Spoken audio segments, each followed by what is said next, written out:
All right, thanks, Laura. I am joined now by two of the most powerful people on the Notre Dame campus, two outstanding student leaders, the student body president, Bryan Ricketts, to my left here, and next to him is the student body vice president, Nidia Ruelas. Ruelas. Thank you very, very much for joining us. Talk a little bit about what went into your deciding to run for and then become the two top student leaders on campus. Sure. It was a long process. You think about what are the student needs on campus, and what could I be best doing to help meet those needs. And I think for me, in talking to other students, this seemed like a great place to help make Notre Dame a better place. Now, I know that there's a joke in the U.S. government that the vice president doesn't do much, but I know that's not the case in student government. So talk about your responsibilities. Well, some of my responsibilities, probably the biggest responsibility that I have, is that I am the chairperson of Senate. So the Student Senate is a big voice on campus in terms of representing the various dorms on campus and bringing the different perspectives of the students that they serve.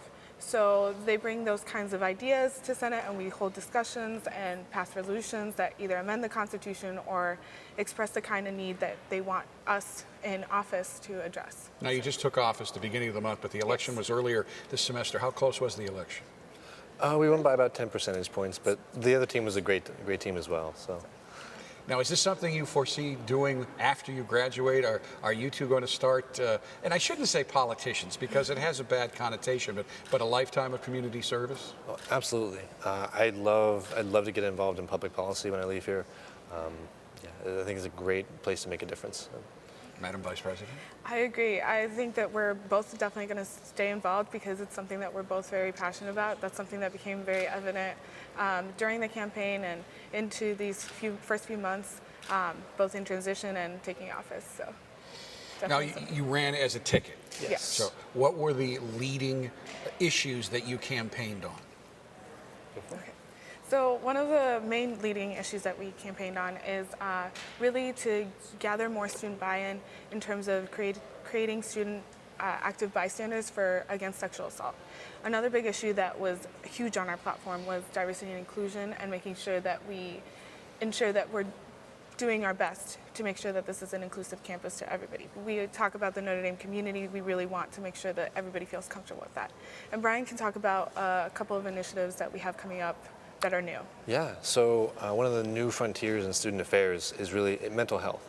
What are we doing to support our students in a place that's very, there's a lot of stress.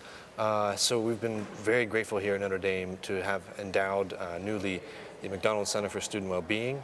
It's got a great leader named Kelly Hogan, really taking the place to whole new levels in terms of how we're looking at our students' needs. And from the student government side, we also created our own Department of Health and Wellness.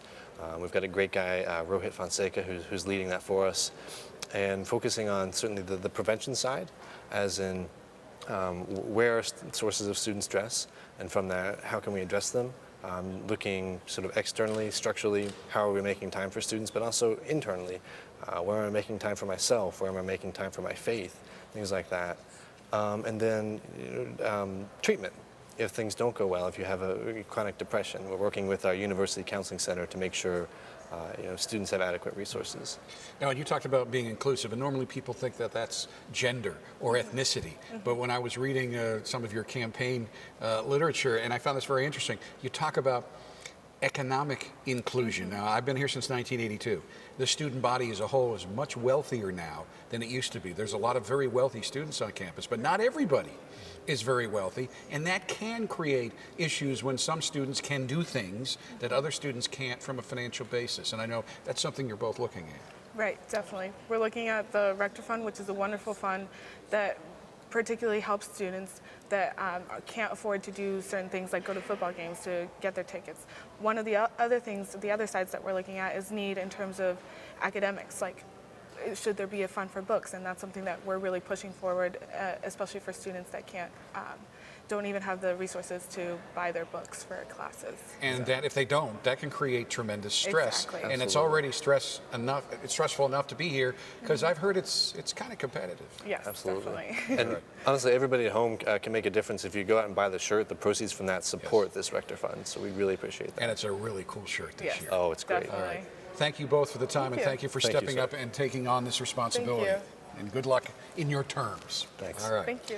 We'll be back with much more of this hour of ND Day right after this short time out.